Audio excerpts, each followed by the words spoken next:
I think I didn't do anything wrong, just tried to lighten the mood at our wedding reception. I made a joke about his size in front of everyone. And now I'm sitting here staring at divorce papers with my name on them.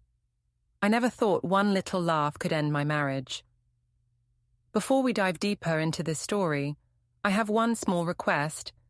Please subscribe, drop a like, comment, and hit that hype button to boost this channel so more people can discover these incredible stories. The grand ballroom at Riverside Manor was everything I'd dreamed of for our wedding reception. Crystal chandeliers cast warm light over the 150 guests, and the champagne flowed freely. I felt radiant in my ivory silk gown, basking in the attention and compliments from friends and family. This was my moment to shine, and I wasn't going to waste it.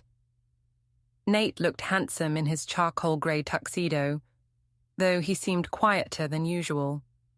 He'd always been the introverted type.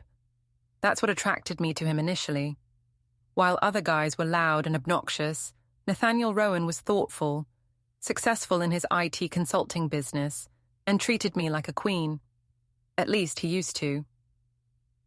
"Ladies and gentlemen," the DJ announced, "the bride would like to say a few words." I hadn't planned this speech, but the champagne had given me confidence. I grabbed the microphone with a giggle, swaying slightly in my heels. "Thank you all for being here on our special day," I began, my voice carrying across the room. "I just want everyone to know how lucky I am to have found Nate. He's patient, he's kind, and—" I paused for dramatic effect, catching sight of my college girlfriends at table 6. They were leaning forward, anticipating something juicy. "And he may not be the biggest guy in the bedroom, but he makes up for it with enthusiasm." The room fell silent for a heartbeat before nervous laughter rippled through some tables. My girlfriends were cackling, and I felt a rush of satisfaction. I was being the fun bride, the one who wasn't afraid to be bold and honest. But when I looked at Nate, my stomach dropped. His face had gone completely pale, and his jaw was clenched so tight I could see the muscle twitching. His mother, Marjorie, looked absolutely mortified, her hand pressed to her chest. My 6-year-old daughter Ruby, from my previous relationship, was tugging on her flower girl dress, sensing something was wrong but not understanding what. "It's just a joke, everyone," I laughed, trying to recover the mood. "Come on, we're all adults here. Marriage is about honesty, right?" My father, Victor, let out an uncomfortable chuckle and raised his glass half-heartedly. My sister Cassie was shaking her head, but she still had a smile on her face. She always supported me no matter what. Nate stood up slowly, his movements deliberate and controlled. Without saying a word, he walked toward the exit. I watched in growing panic as he paused at the door, slipped his wedding ring off his finger, and placed it on a nearby table before disappearing into the hallway. "Where's he going?" I called out, still holding the microphone. "Nate? Come back, honey. It was just a joke." The guests were murmuring now, some looking embarrassed, others whispering behind their hands. Marjorie was glaring at me with a look of pure disgust that made my skin crawl. Cassie appeared at my side, gently taking the microphone from my hand. "Maybe we should let the music play," she suggested quietly. "He's really upset," she whispered in my ear as the DJ scrambled to start the next song. But I brushed off her concern. Nate was being dramatic. Sure, maybe I'd gone a little too far, but it was our wedding day. He should be laughing along with everyone else, not sulking like a child.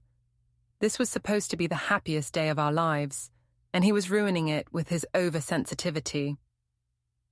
I spent the rest of the reception making excuses for his absence, telling people he'd eaten something that disagreed with him.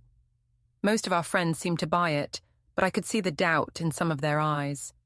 Marjorie left early without saying goodbye, and Ruby kept asking where Daddy Nate had gone. When we finally got home that night, Nate was already in the guest bedroom with the door locked. I knocked softly, my wedding dress rustling against the wood. "Nate, baby, can we talk about this? I'm sorry if I embarrassed you, but it really was just meant to be funny." Silence. "Come on, don't let this ruin our wedding night. Everyone thought it was hilarious. Even my dad laughed. Still nothing. I pressed my forehead against the door, feeling the first real pang of worry, but I quickly pushed it away. He'd get over it. He always did. Nate loved me too much to stay mad forever, and once he calmed down, he'd realize I was just trying to entertain our guests. The next morning, I woke up alone in our king-size bed, still wearing my silk nightgown that I'd bought specially for our wedding night. The guest room door was open, and I could hear Nate moving around in the kitchen downstairs. When I found him, he was making coffee in complete silence, dressed in his work clothes, even though it was Sunday. Ruby was at the table eating cereal, swinging her legs and humming softly to herself.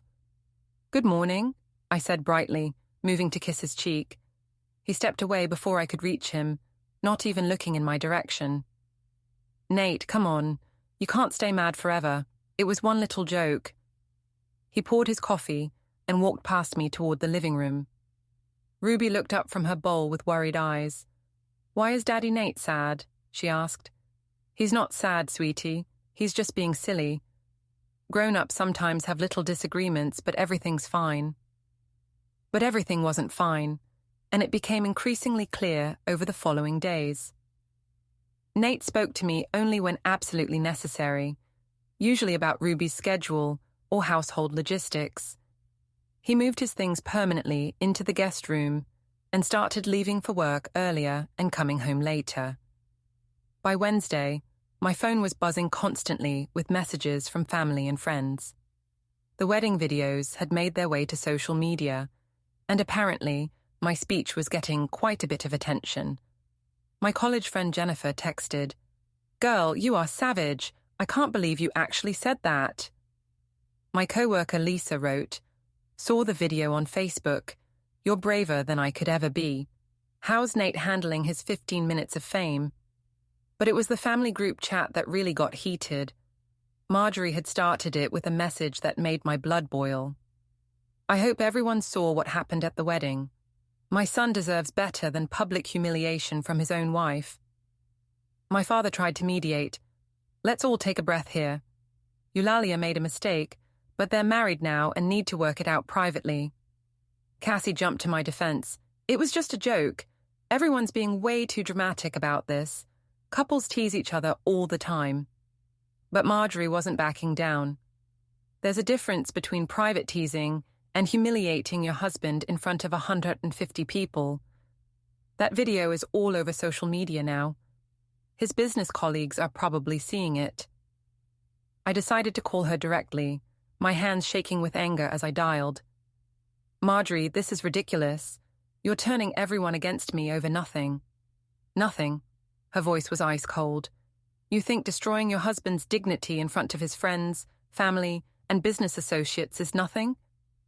It was a harmless joke. God, you Rowans are all so uptight. Maybe if you'd raised him to have a sense of humor, he wouldn't be acting like such a baby about this." The line went quiet for a long moment. When she spoke again, her voice was deadly calm. "Don't you ever speak to me about how I raised my son. At least I taught him to treat people with respect, which is clearly more than your parents managed." She hung up on me. I was furious, but I was also starting to feel isolated. Even some of my friends were beginning to make comments about how brutal the joke had been. At work, my colleagues were split between those who thought it was hilarious and those who seemed uncomfortable whenever the subject came up. That's when Felix Dunn started paying me more attention. Felix worked in the marketing department of our company, just one floor up from my admin position. We'd been friendly for years, occasionally chatting by the coffee machine or sharing jokes in the break room. He was charming and flirtatious in a way that made me feel attractive and interesting. "Rough week?" he asked, appearing at my desk with 2 cups of coffee. "You could say that. My husband's family thinks I'm the devil incarnate because I made one little joke at our wedding." Felix sat on the edge of my desk, his presence warm and comforting. "I saw the video. Honestly, I thought it was pretty funny. Shows you're confident and not afraid to be real with people." Finally, someone who understood me. "Thank you. That's exactly what I was trying to do. But apparently, being honest and fun makes me a terrible person. Their loss, Felix said with a grin. Some people just can't handle a woman who speaks her mind. We talked for 20 more minutes, and for the first time in days, I felt like myself again. Felix got my sense of humor. He appreciated my boldness instead of punishing me for it. When I got home that evening, Nate was helping Ruby with her homework at the kitchen table. I tried to join the conversation, but he answered only Ruby's questions, acting as if I wasn't there. "How was work today?" I asked, determined to break through his cold shoulder treatment. "Fine." I had coffee with Felix from marketing. Remember him? He came to the Christmas party last year. Nate's pen stopped moving across Ruby's worksheet, but he didn't look up. He thought my wedding speech was funny, said it showed confidence. Now Nate did look up, and the expression in his eyes made me take a step back. It wasn't anger anymore. It was something colder, more calculating. "I'm sure he did," was all he said. The next morning, I found a beautiful bouquet of roses on my desk with a card that read, "For a woman brave enough to be herself." F. I felt a flutter of excitement as I arranged them in a vase. It had been so long since someone had made me feel special and appreciated. Nate certainly wasn't doing it anymore. Cassie stopped by my desk around lunchtime and noticed the flowers immediately. "Those are gorgeous. From Nate?" I hesitated for just a moment. "A friend sent them, someone who actually appreciates my sense of humor." She raised an eyebrow as she read the card. "Felix? Who's Felix?" "Just a guy from work." "It's not a big deal, Cassie. He's being nice because everyone else is treating me like a pariah." But even as I said it, I could see the concern growing in my sister's eyes. Over the next few weeks, my friendship with Felix deepened. We started meeting for coffee before work, texting throughout the day, and staying late to work on projects that somehow always involved long conversations about everything except work. Felix was everything Nate wasn't: spontaneous, expressive, and endlessly complimentary. He told me I was beautiful, intelligent, and funny. He made me feel alive again after weeks of being treated like a ghost in my own home. "Your husband's an idiot if he can't appreciate what he has," Felix said during one of our coffee dates at the little cafe downtown. "If you were my wife, I'd be showing you off, not sulking because you made people laugh." "It's like he doesn't even see me anymore," I confided, stirring my latte absently. "We haven't had a real conversation in 3 weeks. He comes home, helps Ruby with homework, and disappears into his office or the guest room.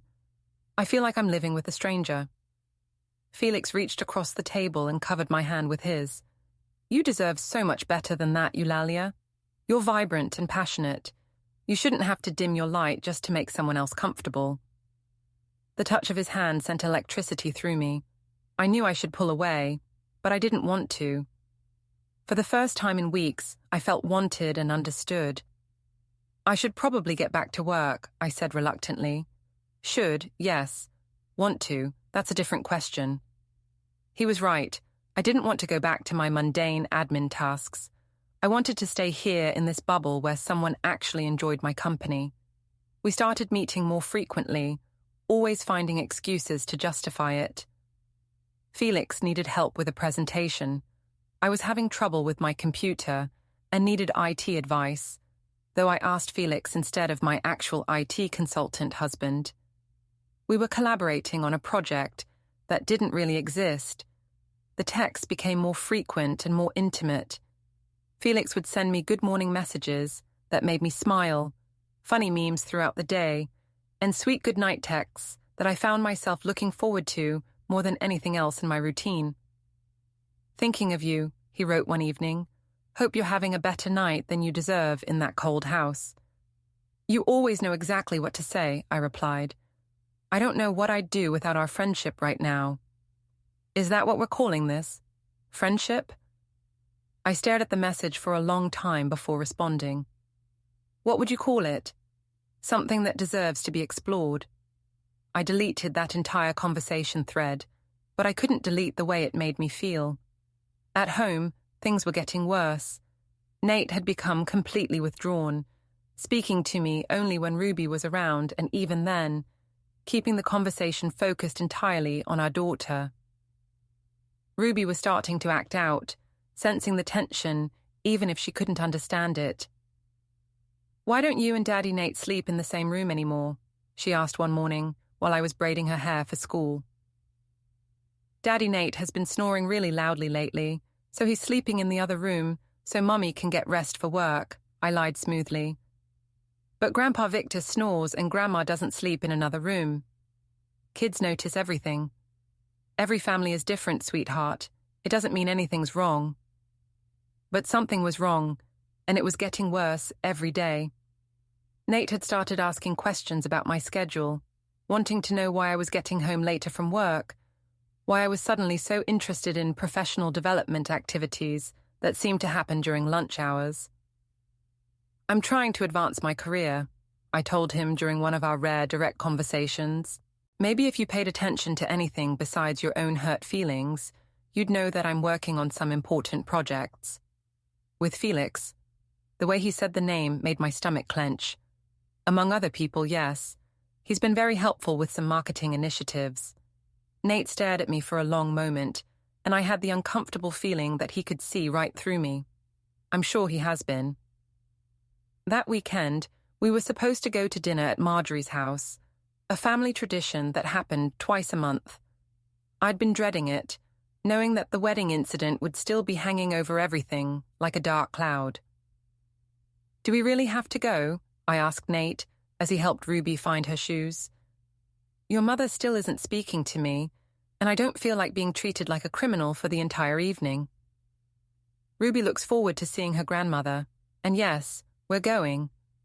"Fine, but I'm not going to sit there and be lectured about my sense of humor all night." The dinner was exactly as awful as I'd anticipated. Marjorie was coldly polite, asking about Ruby's school and Nate's work while completely ignoring me unless directly addressed.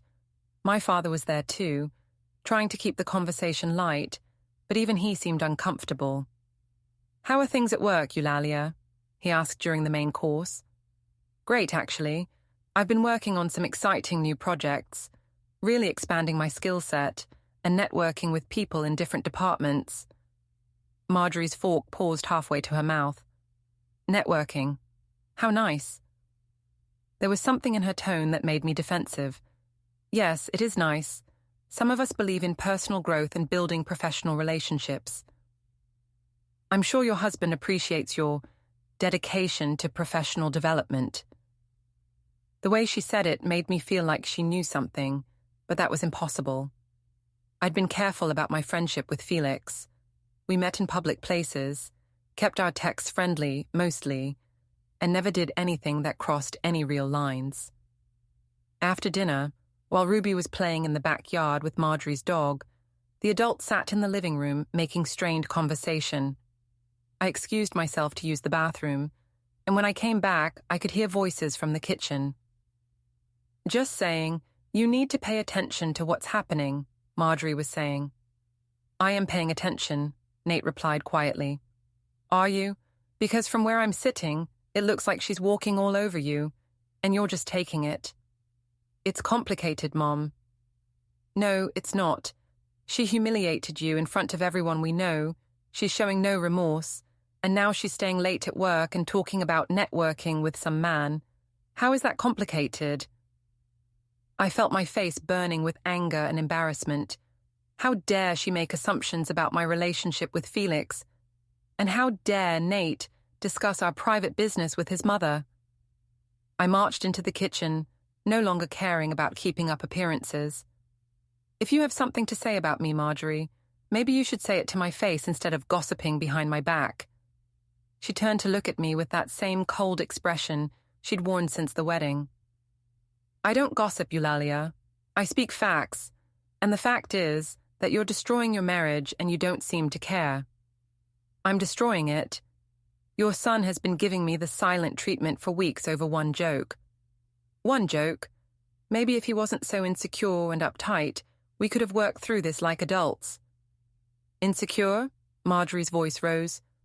You think wanting basic respect from your wife makes someone insecure? I think refusing to forgive your wife for trying to make people laugh at her own wedding makes someone petty and vindictive. Nate stepped between us. That's enough. Ruby's right outside. But I was too angry to stop. No, I'm tired of everyone treating me like the villain here. I made one little comment, and you've all decided I'm some kind of monster. Meanwhile, I'm the one actually trying to improve myself and move forward, while he's sulking like a teenager. Moving forward with who? Marjorie asked sharply. The question hung in the air like a challenge. I could feel both her and Nate staring at me, waiting for my answer. With my career, with my life, with people who actually appreciate me instead of punishing me for being human. I grabbed my purse and headed for the door. I'm taking Ruby home. Nate, you can stay here and complain about me all you want. As I was buckling Ruby into her car seat, she looked up at me with worried eyes. Mommy, why was everyone yelling? We weren't yelling, baby. Sometimes grown-ups have disagreements, but it doesn't mean anything's wrong. But as I drove home, I couldn't shake the feeling that everything was wrong, and it was about to get much worse. The confrontation at Marjorie's house marked a turning point. When Nate came home that night, he didn't go to the guest room as usual. Instead, he knocked on the master bedroom door, where I was getting ready for bed. We need to talk, he said quietly. I set down my moisturizer and turned to face him. If this is about your mother's accusations, this is about us, about what's left of us.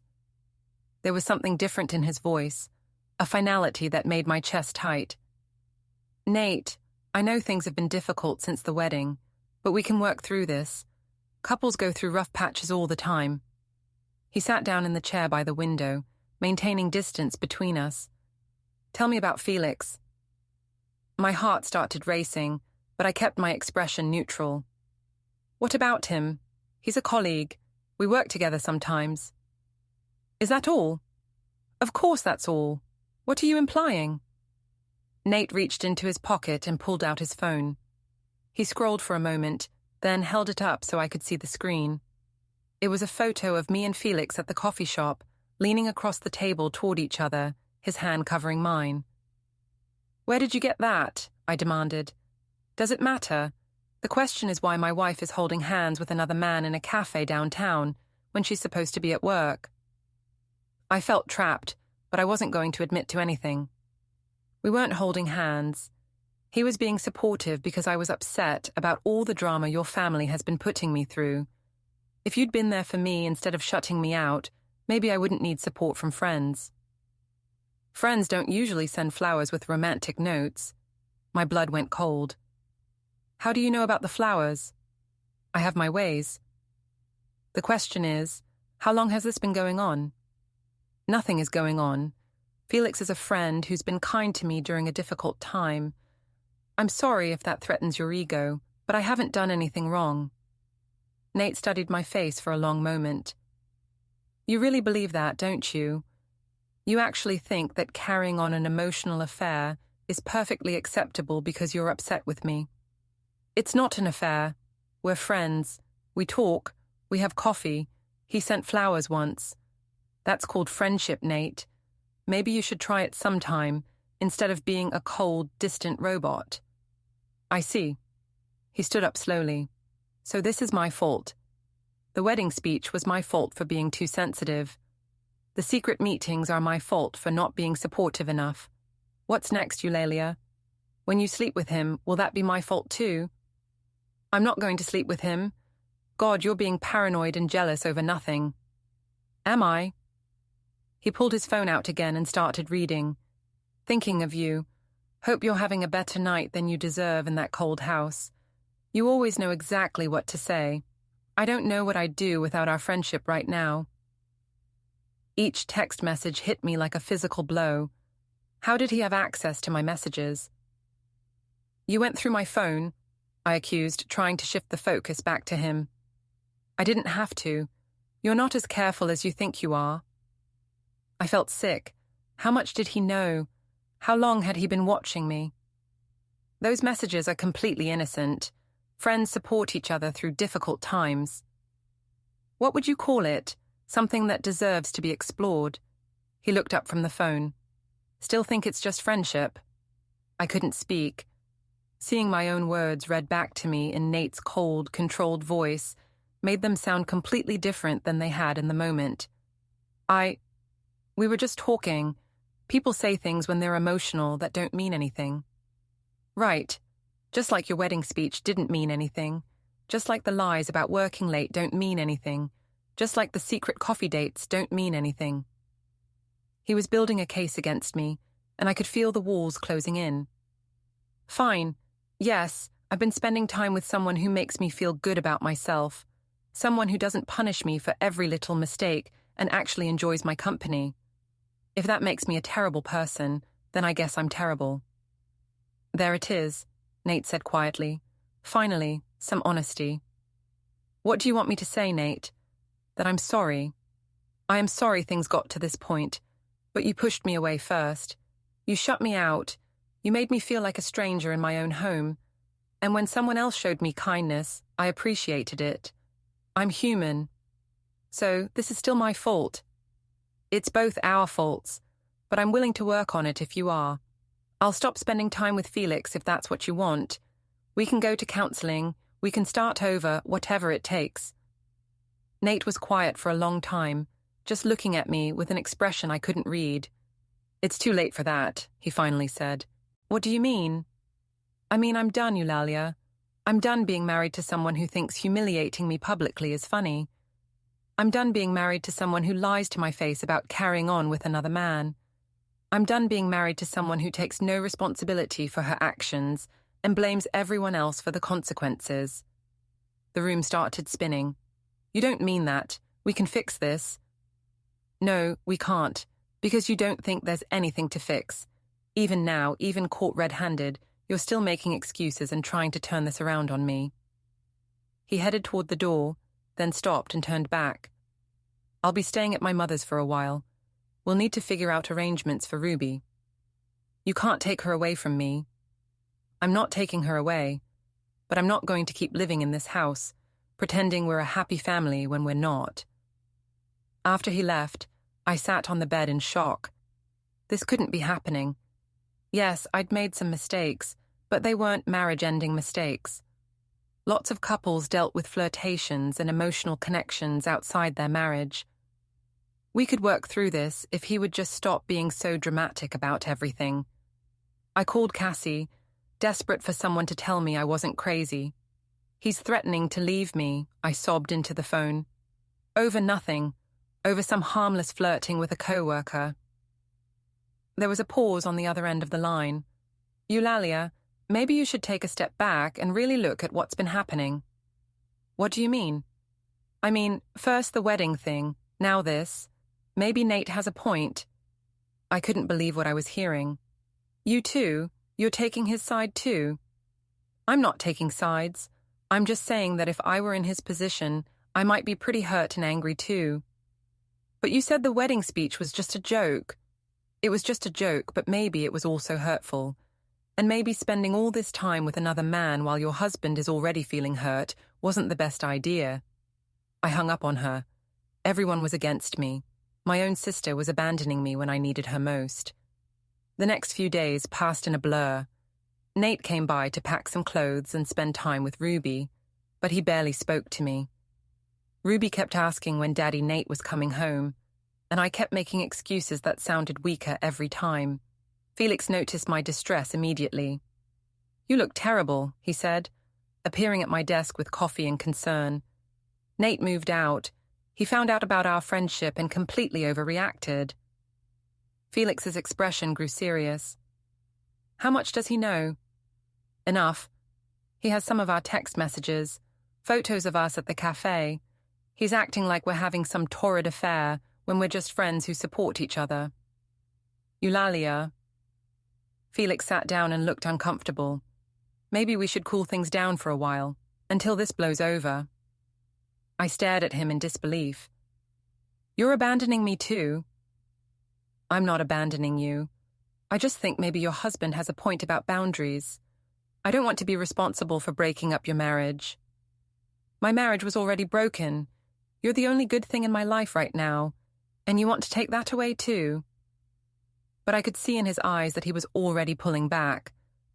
Felix enjoyed the excitement and attention, but he didn't want the drama and complications that came with it.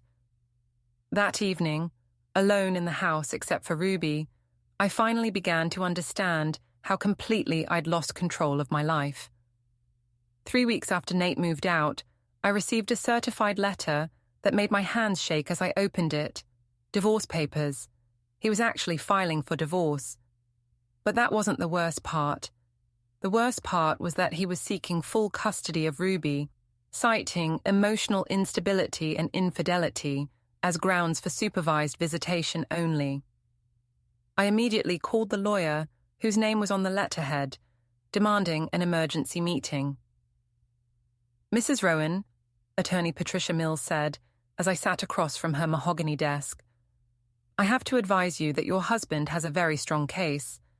The evidence he's presented is quite comprehensive." She spread out a file that was much thicker than I'd expected. Photos of me and Felix at various locations around town, printed copies of text messages between us, screenshots of social media posts, phone records showing the frequency of our calls. "This is invasion of privacy," I protested. "He had no right to spy on me." "Actually, as your husband, he had every legal right to investigate suspected infidelity, and technically you weren't very discreet about it."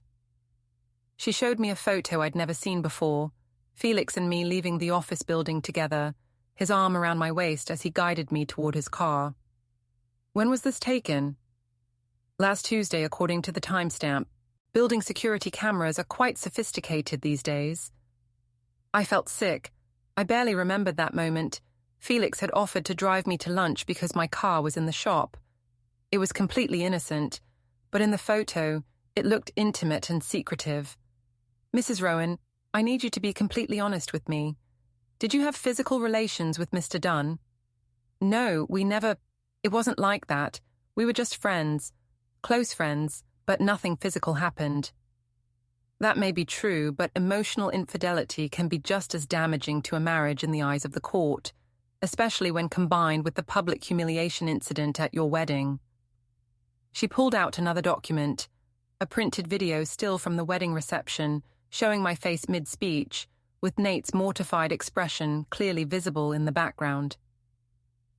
"Your husband's attorney is arguing that you have a pattern of behavior that's harmful to both your husband and your daughter: public humiliation, emotional infidelity, lying, and manipulation. That's not fair. I made one joke and had one friendship. I'm not a monster." "The court isn't concerned with whether you're a monster, Mrs. Rowan. The court is concerned with what's in the best interests of the child. And right now, your husband appears to be the more stable parent." I spent the next hour going through every piece of evidence Nate had compiled. It was devastating in its thoroughness. He had documentation of every lie I'd told about working late, records of every secret meeting with Felix, screenshots of every flirtatious text message. But the most damaging evidence was Ruby's own words, recorded during a conversation with a child psychologist that Nate had arranged. "Mommy and Daddy don't talk anymore," Ruby's small voice said from the recording. "Mommy cries a lot and talks on the phone with someone named Felix. Daddy Nate moved away because Mommy made him sad at the wedding." Hearing my daughter's confusion and pain in her own words broke something inside me. "Mrs. Rowan, I have to ask, are you prepared to fight this custody arrangement? Because I have to warn you, it's going to get much worse before it gets better. Your husband's attorney is prepared to call witnesses who will testify about your behavior at the wedding, your relationship with Mr. Dunn, and your fitness as a parent." "What witnesses?" She consulted her notes. "Your mother-in-law, several wedding guests, colleagues from your workplace, who observed your relationship with Mr. Dunn, and potentially Mr. Dunn himself." Felix wouldn't testify against me. "Mr. Dunn has already given a deposition, stating that while he cares for you as a friend, he believes you were emotionally unavailable due to marital problems, and that he regrets any role he may have played in the deterioration of your marriage. Even Felix was abandoning me to save himself. So what are my options? You can fight it and likely lose, spending a fortune in legal fees and potentially ending up with even more restrictive visitation rights. Or you can negotiate a settlement that gives you reasonable visitation and protects your parental rights going forward. I left the lawyer's office in a daze. Everything was falling apart so quickly I couldn't keep up. The man I'd married just months ago, who used to bring me coffee in bed and tell me I was beautiful, was systematically destroying my life with the same methodical precision he brought to his work. That evening, I tried calling everyone I could think of for support. My father was disappointed and distant. Cassie was too busy to talk, but would call me back later. She never did. My friends from work were suddenly unavailable or gave me polite but cool responses. Even my college girlfriends, who had laughed so hard at my wedding speech, were now making excuses to avoid getting involved in the drama. The only person who would still talk to me was my mother, who lived across the country and could only offer long-distance sympathy. "Honey, maybe you should consider what you really want here," she said during one of our late-night phone calls. "Is saving this marriage worth all this fighting? Maybe it's time to accept that you and Nate aren't right for each other and focus on being the best mother you can be to Ruby." "But Mum, he's trying to take her away from me. He's making me look like an unfit parent over one joke and one friendship." "Eulalia, I love you, but you need to be honest with yourself. It wasn't just one joke, and it wasn't just one friendship. You've been making choices that hurt your family, and now there are consequences." Even my own mother was against me. 2 weeks later, I found myself back in the lawyer's office, signing papers that gave Nate primary custody of Ruby with supervised visitation for me every other weekend and one evening per week. "This isn't permanent," Attorney Mills assured me. "If you can demonstrate stability and good judgment over the next year, we can petition to modify the custody arrangement." But as I signed my name to document after document, I knew that my life as I'd known it was over.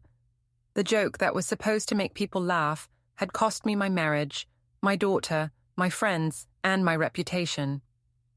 The final hearing was scheduled for the following month, where a judge would make the custody arrangement official. The family court building was intimidating, with its marble floors and imposing columns. I sat next to Attorney Mills, watching as Nate entered with his lawyer and his mother.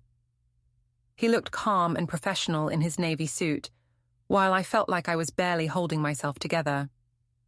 Judge Rebecca Harrison called the court to order, and I listened as both sides presented their cases. Nate's attorney painted a picture of a woman who had publicly humiliated her husband, carried on an emotional affair, lied repeatedly to her family, and showed no remorse for her actions. My attorney tried to argue that I was a loving mother who had made some poor choices during a difficult time in my marriage, but the evidence against me was overwhelming.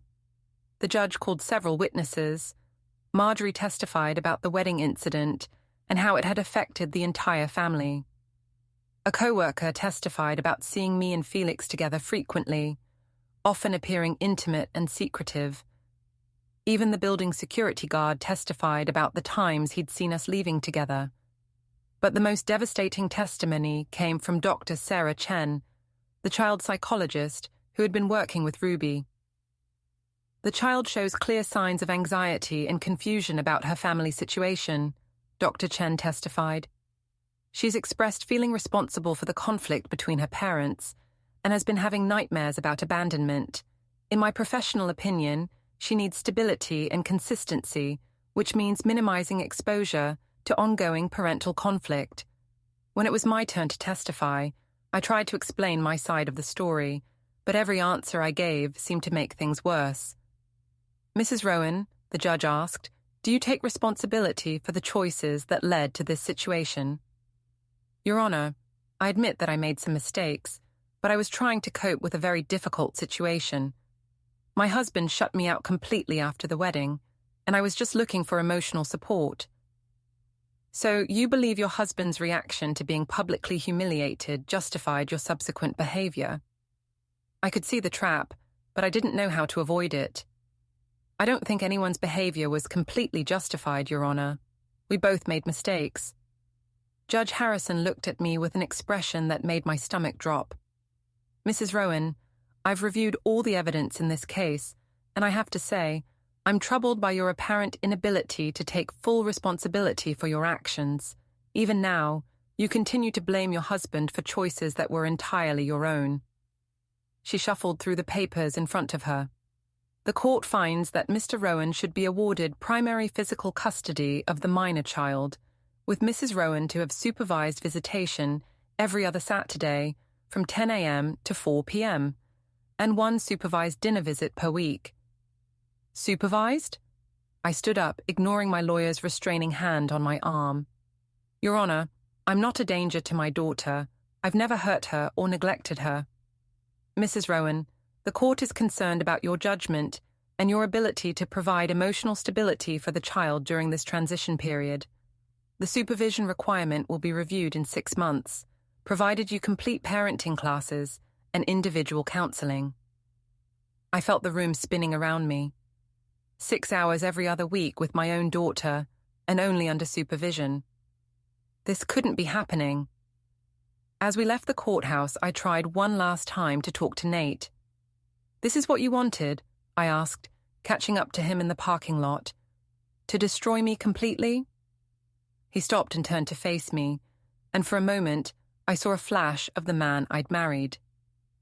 "I wanted you to take responsibility for what you did," he said quietly.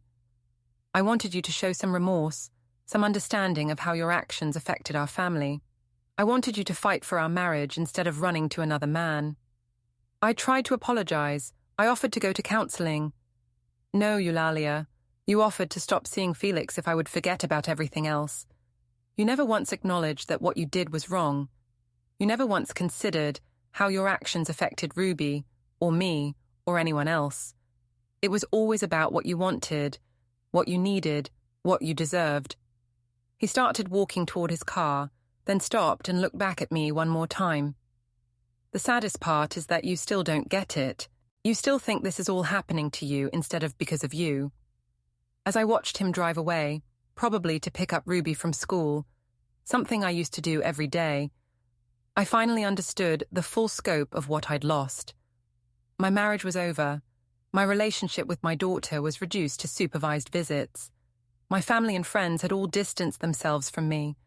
My reputation was in ruins, and it all started with one joke that I thought was harmless. But even now, sitting alone in the courthouse parking lot, I couldn't help feeling that everyone had overreacted. Yes, I'd made mistakes, but didn't I deserve forgiveness? Didn't I deserve a second chance? The answer, apparently, was no. 6 months later, I was living in a small apartment across town, working at a new job where nobody knew about my past. The supervised visits with Ruby were awkward and painful, with a court-appointed supervisor watching our every interaction. Ruby was doing better, according to Dr. Chen's reports. She was sleeping through the night again, her grades had improved, and she seemed more relaxed and happy. She still loved me, but she was clearly more bonded to Nate, who provided the stability and consistency she needed. I completed the required parenting classes and counseling, though I spent most of the sessions defending my actions rather than examining them. The counselor, Dr. Martinez, seemed to think I had narcissistic tendencies and difficulty with accountability, but I thought he was just biased against me like everyone else. During one of our sessions, he asked me a question that haunted me for weeks afterward. "Eulalia, if you could go back to your wedding day, knowing what you know now, would you still make that speech?" I thought about it for a long time. Would I trade that moment of laughter and attention for my marriage, my daughter, my life as I knew it? I would have phrased it differently, I finally answered. Dr. Martinez made a note in his file. "But you would still have made a public comment about your husband's intimate life." I would have been more tactful about it. He looked at me with the same expression I'd seen on so many faces over the past year. Disappointment mixed with resignation. "I see," was all he said. The final blow came when I learned that Nate was dating someone new, a quiet, professional woman named Amanda who worked as a nurse at the local hospital. Ruby mentioned her casually during one of our supervised visits. "Amanda makes really good pancakes," she said, coloring in her princess coloring book. "And she doesn't yell or cry like you do, Mummy." The supervisor made a note of my reaction as I struggled not to break down in front of my daughter. That night I drove past Nate's house, our old house, and saw them through the kitchen window. Nate was helping Ruby with homework while Amanda cooked dinner, the picture of domestic happiness that I'd once had and thrown away. I thought about the joke that started it all, about Felix and our coffee dates, about all the choices that had led me to this moment. For the first time, I began to understand what everyone had been trying to tell me. It wasn't just a joke. It wasn't just a friendship. It wasn't just a series of unfortunate misunderstandings. It was a pattern of selfishness, poor judgment, and refusal to take responsibility for my actions. And the consequences were exactly what I deserved, but understanding it and accepting it were two different things. Even now, watching my replacement live my life, I couldn't help feeling that I was the real victim in all of this. After all, it was just one little joke,